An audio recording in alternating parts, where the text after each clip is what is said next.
Haram ketika komandan gudang sedang menerima uang suap, bahkan membaginya kepada si penjaga senior. Melihat Buyi sebagai orang yang ekonominya sulit, si penjaga senior yang kasihan pun memberikan sedikit dari jatahnya. Buyi terpaksa menerima pemberian itu karena butuh uang, di mana ia langsung pergi ke WC karena sakit perut gara-gara makan mie sehah yang tadi sore ia makan.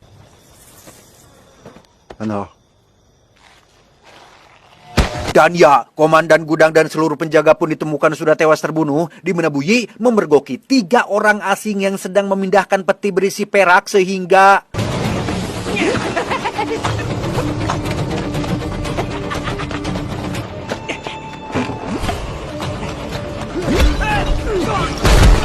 Karena ketika pencuri itu jago bela diri, Buyi pun hanya bisa berhasil menangkap 1 pencuri, sedangkan 2 sisanya berhasil kabur. Dan bukannya diapresiasi atas aksi heroiknya, Buyi malah dituduh sebagai bagian dari komplotan tersebut dan...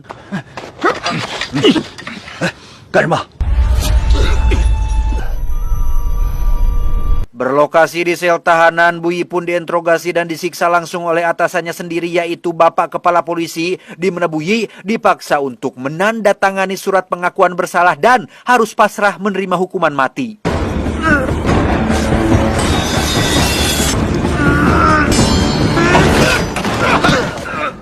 Dan ya, berkat kemunculan inspektur provinsi bernama Lijen, ini babangusnya, nyawa Buyi pun akhirnya terselamatkan, di mana Lijen menjelaskan bahwa kasus ini akan diambil alih langsung oleh hakim kekaisaran, yaitu Huang Ti Xing Dao. Dan inilah Huangxi, hakim kekaisaran yang ternyata adalah guru dari Buyi itu sendiri, di mana istana dulu pernah mendirikan perguruan untuk melatih para prajurit berbakat, dan Buyi merupakan angkatan pertamanya sebelum akhirnya memilih keluar. Di hadapan gurunya, Buyi menceritakan semua kesaksiannya, mulai dari si penjaga senior yang gerak-geriknya mencurigakan, termasuk keahlian bela diri mereka yang di atas rata-rata manusia normal.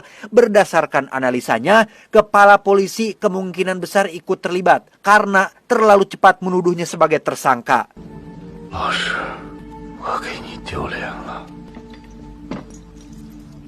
Melihat kondisi Buyi yang memprihatinkan, Huangxi alias Hakim alias sang guru pun memberikan Buyi kesempatan untuk membuktikan semua ucapannya, dimulai dengan menginterogasi 1 pencuri yang tadi berhasil ia tangkap. Pencuri ini ternyata bukan maling biasa, melainkan seorang buronan kelas kakap yang sudah kebal dicambuk dan seolah tidak merasakan sakit, sehingga Lijen yang greget pun menggunakan teknik khusus yang sangat mematikan, yaitu...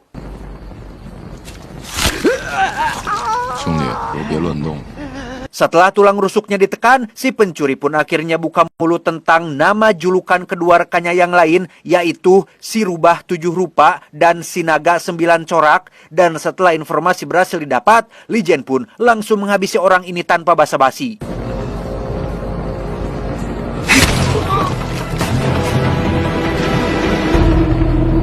Keesokan paginya sebelum memulai penyelidikan, Buyi mengajak Lijen sarapan sebagai ucapan terima kasih, di mana dari obrolan ini diketahui bahwa nama Buyi dulu sering disebut-sebut sebagai murid paling berhebat dan berbakat di perguruan, tapi karena rasa simpati dan kemanusiaan Buyi terlalu tinggi, ia akhirnya keluar dan malah menjadi polisi biasa di kota yang bobrok ini.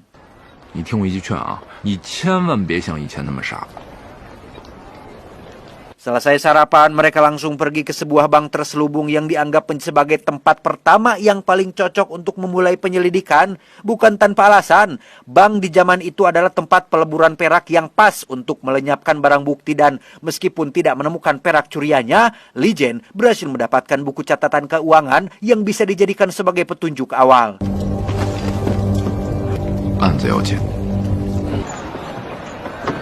Petunjuk itu membawa mereka ke sebuah restoran di mana Guru Huangxi sudah menunggu bersama seseorang yang tidak asing, yaitu si Juragan Tanah yang ternyata adalah pemilik dari bank gelap tadi. Sempat berkilah dan menolak buka mulut, Buyi pun memaksa si Juragan Tanah untuk minum kecap asin dan...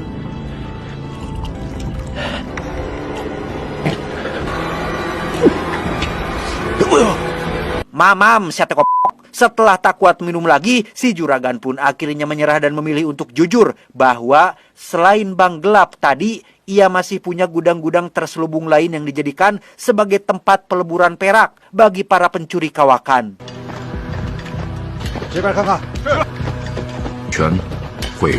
Tak buang waktu, Buyi dan Lijen pun langsung melakukan penggeledahan dan berhasil menemukan perak curian yang sudah dilebur menjadi bentuk baru.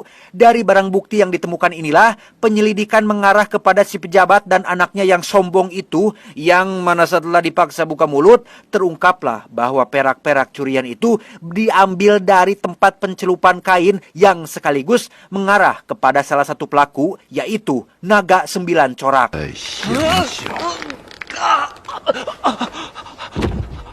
Saat akan pergi itulah, Buyi tiba-tiba teringat dengan kelakuan si anak pejabat tempo hari yang menyakiti gadis di tempat karaoke, di mana Buyi menyuruh si anak pejabat untuk memegang pedang miliknya sehingga dengan dalih mencoba melawan petugas, Buyi punya alasan untuk memberikannya pelajaran. Tiba di tempat pencelupan kain, mata Buyi langsung tertuju pada sepasang tangan yang terlalu kuat untuk ukuran pekerja biasa dan saat namanya dipanggil, tiba-tiba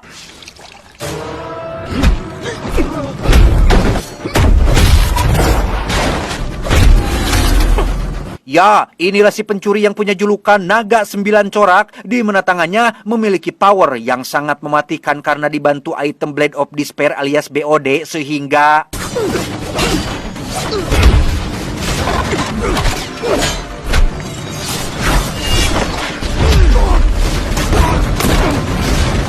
karena Buyi dan Lijen sama-sama jago gelut, Naga 9 Corak pun berhasil ditumbangkan dan akan dibawa ke kantor untuk diinterogasi, tetapi ia langsung mati setelah ada pelaku lain yang melesatkan anak panah, sehingga dengan cepat Buyi dan Lijen pun menyebar untuk mencarinya.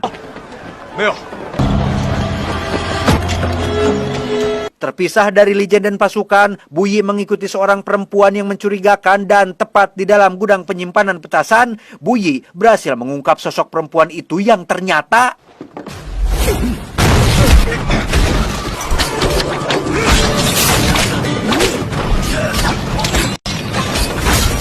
ya, inilah si pencuri yang punya julukan rubah 7 rupa yang ternyata punya keahlian menyamar tingkat dewa, di mana Buyi harus kehilangan pelaku terakhir ini setelah teralihkan oleh ledakan petasan, tetapi ia tak sengaja menemukan kantong kecil milik si rubah yang tertinggal dan bisa menjadi petunjuk penting untuk penyelidikan selanjutnya. Malamnya, Buyi mengajak Lijen dan pasukan makan di kedai milik Teteh Erniang yang sikapnya jadi dingin setelah melihat perubahan Buyi yang sekarang. Disitulah Buyi juga baru sadar bahwa sikap orang-orang yang hormat kepadanya bukan karena dirinya, melainkan karena Buyi bersama Lijen. Sehingga demi membuktikan diri, Buyi bertekad melakukan penyelidikan mandiri tanpa diketahui oleh Lijen dan anak buahnya. Bermodalkan kantong kecil milik si rubah yang tertinggal, Buyi pun menyisir satu persatu toko yang ada di kota untuk menanyakan asal kantong kecil perhiasan itu, di mana pencariannya berakhir di sebuah toko kosong yang terdapat seorang bocah yang memiliki kantong kecil persis seperti milik si rubah, sehingga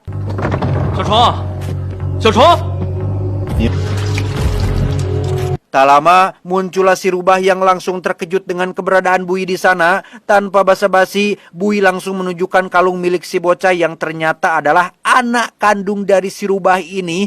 Sehingga demi satu-satunya darah daging yang ia miliki, si rubah tidak punya pilihan lain kecuali menuruti perintah Buyi.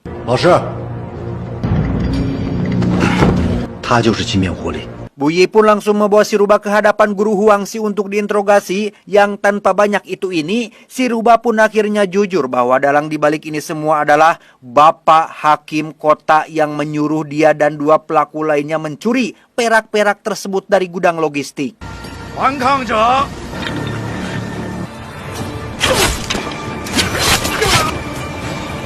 Tanpa buang waktu, seluruh pasukan pun langsung bergerak mengepung kediaman Bapak Hakim Kota. Satu persatu penjaga pun dihabisi, termasuk si kepala polisi yang kebetulan ada di lokasi dan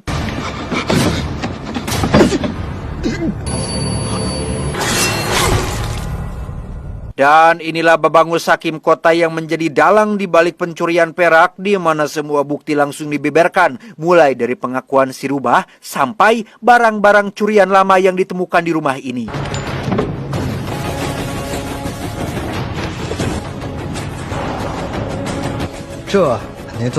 Meski sudah terpojok, Hakim Kota masih berusaha tenang dengan menyajikan teh dan mencoba bernegosiasi. Tetapi tebak apa yang dilakukan oleh Guru Huangxi?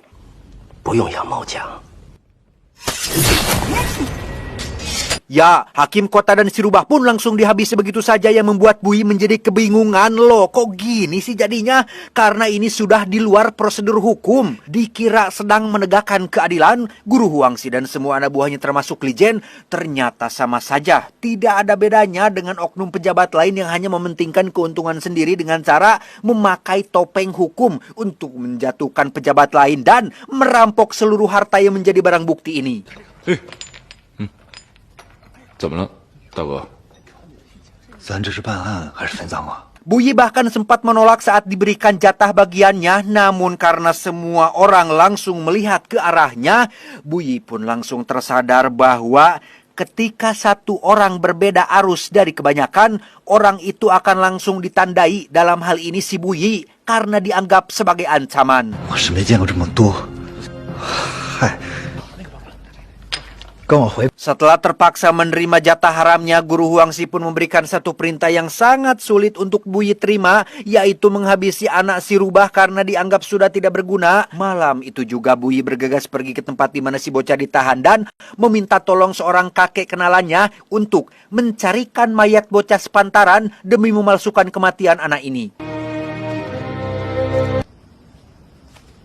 好不容易走到这步， Dan rencana Bui pun gagal setelah Li Jian datang memergokinya, sehingga karena perbedaan ideologi dan cara berpikir inilah keduanya menjadi berselisih hingga terjadilah pertarungan mematikan di antara mereka berdua.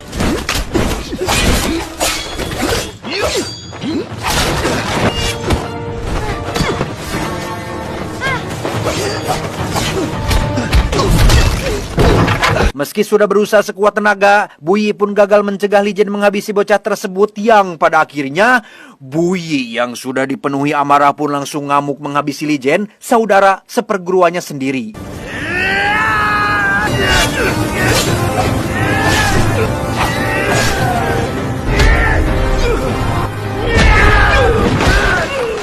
Tiga hari kemudian, poster wajah Bui sudah tersebar di seluruh kota dengan tuduhan menghabisi pejabat istana. Untungnya Bui ditemukan oleh sekelompok pengemis korban banjir, yang salah satunya adalah si juragan tanah yang sekarang sudah jatuh miskin, bahkan statusnya menjadi buronan setelah Guru Huangxi menguasai kota ini. 你跟在皇上您定后作威作福的时候，看看你现在这个鸟样！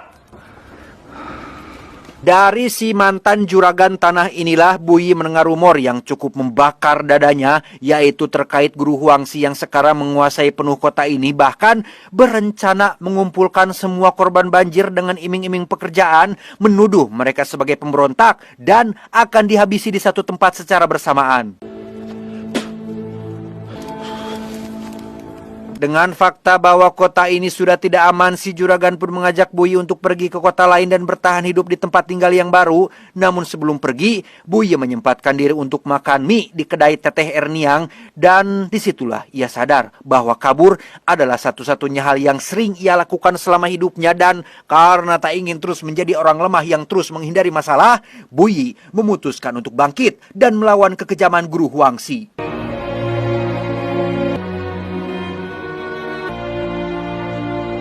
Keesokannya, Guru Huangxi terlihat sudah berhasil mengumpulkan ratusan korban banjir yang akan ia habisi dengan tuduhan pemberontakan, lengkap dengan surat laporan palsu yang sudah disiapkan. Dan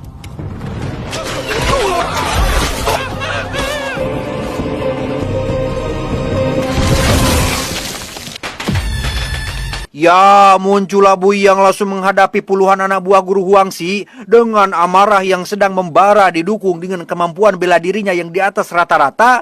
Bui pun terus maju untuk mengejar target utamanya, yaitu mantan gurunya sendiri.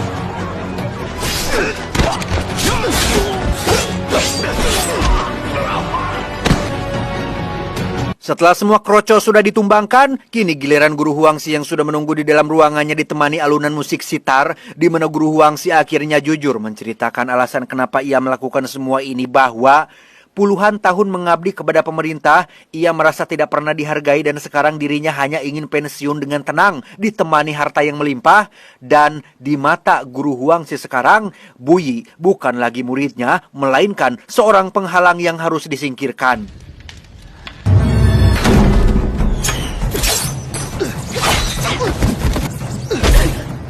Dan ya, gadis pemain sitar ini ternyata adalah pengawal pribadi Guru Huangzi yang sedari tadi mengamati situasi, tetapi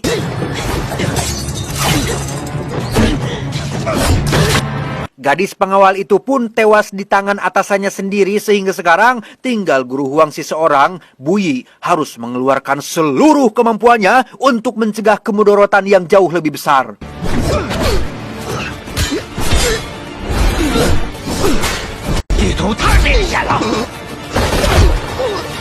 Sempat jatuh beberapa kali, Bu Yi kembali bangkit dan terus memberikan perlawanan, yang mana dalam detik-detik akhir pertarungan, Bu Yi menyadari satu hal, bahwa HP si guru sudah tinggal sedikit. Maka dari itu, Bu Yi bergegas membeli item Sky Piercer dan menyerang dengan ulti terakhirnya.